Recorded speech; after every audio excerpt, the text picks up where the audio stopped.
This is San Diego News Daily. Hello and welcome to San Diego News Daily. I'm Monica Hernandez. Thousands of people rung in the 4th of July at Harbor Island for the Big Bay Boom. The San Diego tradition always draws big crowds, but this year, as our nation celebrates its 250th anniversary, attendees were treated to a one-of-a-kind fireworks spectacular. Our Cecilia Trevino gives us a look at the celebration. The Big Bay Boom is the fireworks show to watch here at home. From locals to out-of-state tourists, many chose to celebrate this 4th of July at America's finest city. San Diegans watched in awe as fireworks lit up the Bay sky on this 4th of July, marking 250 years since the United States of America was born.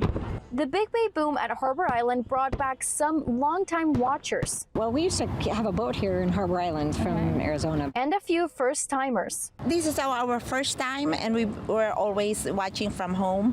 And it's really special. It's 250th anniversary of the United States of America. Dr. Brunelisa Arce got here at 8 a.m. Saturday morning to save the spot for her sisters. She says this year the show had some expectations to fill this holiday weekend. I expect it to be bigger than we've ever seen before because it's 250-year anniversary. So, you know, it's going to be spectacular, I hope. Fireworks aside, the theme among families was being united and grateful. I think we need events like this that bring people together in this time. I think it's important, for sure. And we're grateful because, you know, we came from the Philippines almost 35 years ago, and you know, we were given opportunities, and we have our career. We love America. We love USA. Happy birthday. Yeah, happy birthday to the USA. Cecilia Trevino, NBC 7. The sights and sounds of Independence Day were also on full display across some San Diego neighborhoods. Families lined Scripps Ranch Boulevard yesterday for the community's annual 4th of July parade. But Bird Rock in La Jolla offered a different take on the holiday. The neighborhood's parade featured do-it-yourself floats built around themes of great moments in American history. Folks there tell us the festivities help bring people together to celebrate the U.S. Everybody's out here. We love America. We love Scripps Ranch. We all have each other's backs. It's very special, right? 250 years from England. We're loving that. For me, it means like a big party day, celebrate America. Yeah. To me, it means a big day where the whole family's together and we do all these amazing things. The Scripps Ranch 4th of July parade is an annual tradition that's been around for 55 years now. And after tons of people flock to the beach to celebrate, today volunteers will spend the day cleaning up the 4th of July aftermath. July 5th is infamously known as the dirtiest beach day of the year. But the Surfrider Foundation is hoping to combat that on our shores. The organization expects to collect more than 30,000 pounds of trash. A fixture of the University Heights community is in need of repairs. But according to two neighborhood associations in the area, the city's left them without enough money to make the fixes. That's forced the city of San Diego to shut off the iconic University Heights sign for a time. Transformers are failing and lighting has burned out, leaving the sign with a number of missing letters. The neighborhood association says it needs a total of $174,000 to make all the repairs. Problem is, they say, the city has already spent a lot of the additional tax money raised for a maintenance assessment district in University Heights. The head of the University Heights Community Association says the city needs to be more fiscally responsible.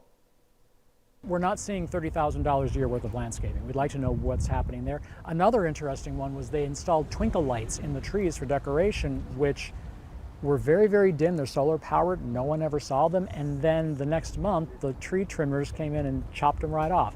So that was a waste of $6,000 in 1 year. A city spokesperson issued this statement saying city staff are working with vendors to repair the sign as soon as possible. The lights will remain partially on until full repairs can be made, and the Parks and Rec Department will continue to work with the University Heights community. If you call the El Cajon Police Department, you may end up talking with an artificial intelligence system. The department says it is the first in California to use the technology.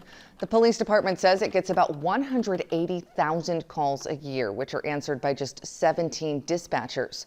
They estimate about 100,000 of those are for things like parking, noise complaints, or power outages. This week, the police department began using tech company Aurelion's AI system, known as Ava, to screen those non-emergency calls. The system then gathers key information and puts it into the computer system to be reviewed by a dispatcher. Unfortunately, the police department kind of becomes the catch-all for anything, right? Like if somebody doesn't know who to call, they kind of default to the police department. And so we needed a way to help the dispatchers so that they can focus on the emergency calls. The city says it has a one-year contract with Aurelion for $74,000. Officials say they have no plans to replace any people. NBC 7 meteorologist Brooke Martell will have a look at your weather right after this. You count on breaking news. People running in the streets, they have their kids, they have their pets. And help preparing for the unexpected. Small fire right now, we'll keep an eye on it. You count on stories from your community. You count on getting different points of view. We're still human. And your voice being heard. We need help. You count on in-depth reporting. It's a mess, and it's making people sick. Because you know the whole story is more than just the headline. This is coverage you count on, only on NBC 7 and Telemundo 20. Happy Sunday. Taking a look at what you need to know. We will have gradual clearing as we go into this afternoon. Slightly warmer temperatures today, and the heat continues to build as we get into this upcoming week. Coastal forecast looks like this for Mission Beach. Moderate rip current risk. This goes for the entire coast. Water temperature from the upper 60s to 70 degrees. Wave heights from 2 to 4 feet. We'll have that low tide peaking around 8:20, and then high tide comes back around 3:15 this afternoon. The hourly forecast looks great. We have the clouds this morning, but then we have the sunshine this afternoon, and we're trending close to the mid-70s for your beach day. Over the inland valleys, we'll get closer to those 80s, but before that, by about 11 a.m., we'll be close to the 80s, actually, right around those upper 70s. And if you're heading to the San Diego County Fair, it is the final day. We're going to be right around those mid-70s heading into the afternoon. By tonight, some upper 60s. We'll see the return of that cloud cover along the coast. And here's a look at the area of forecast for you. You can see for the coastline, low to upper 70s today, low 80s to about 90 degrees over the inland valleys.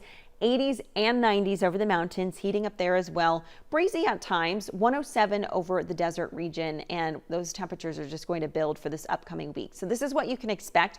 We have high pressure that's going to start building as we go into about Tuesday, Wednesday, and really impacting us through Thursday. So as that high pressure builds, it means we have an elevated heat risk, mainly over the desert region, but also some pockets developing over the mountains and foothills. And it's not just about the heat risk, it's the elevated fire risk because it is so dry and we don't have any moisture in the air. The heat risk map looks like this for Wednesday, one of the warmest days of this upcoming week. Closer to the coast, it's in that minor category, so not too bad. But once you get into the inland valleys, we start increasing to the moderate category. So we see those orange pockets developing here, and then we start to see orange and red as we get into the desert region and portions of your mountains. So always important to keep these at top of mind, really for the entire summer, I would say, just because those temperatures are heating up. Stay hydrated. Make sure the pets have plenty of water and shade if you're leaving them at home. You want to take breaks in the shade and in air-conditioned rooms. Really the hours to avoid for the peak heat, 11 a.m. to 4. This one, so important. Never leave children or pets in a vehicle. 10-day forecast looks like this. So along the coastline by Wednesday into Thursday, we're right around the mid to upper 70s. And for the inland valleys, your temperatures are going to be from the upper 80s up to about the mid 90s. So that's not showing it here on the 10-day, but some of those areas, especially of the foothills, will be warmer than the upper 80s. For the mountain communities, 90s up to the low 100s, Wednesday through Thursday. Temperatures back off a little bit by Friday. That carries over into Saturday and Sunday, but look at the desert region. 114 to 115, it's possible that some of those temperatures could actually get up to about 117 degrees by Thursday. Monica. All right, Brooke, thank you. Well, if you or someone you know loves sharks, Birch Aquarium is the place to be this July. For the coming weeks, they are hosting their annual Shark Summer Celebration with themed events and experiences. It's the aquarium's annual celebration highlighting the diversity of sharks and rays all over the world. The Shark Passport activity is new this year, where you can explore the aquarium with a passport and stamp it along the way as you discover the different marine life. Shark Summer runs now through August 2nd. There is more coverage you count on at NBC7.com. I'm Monica Hernandez. Thanks for watching.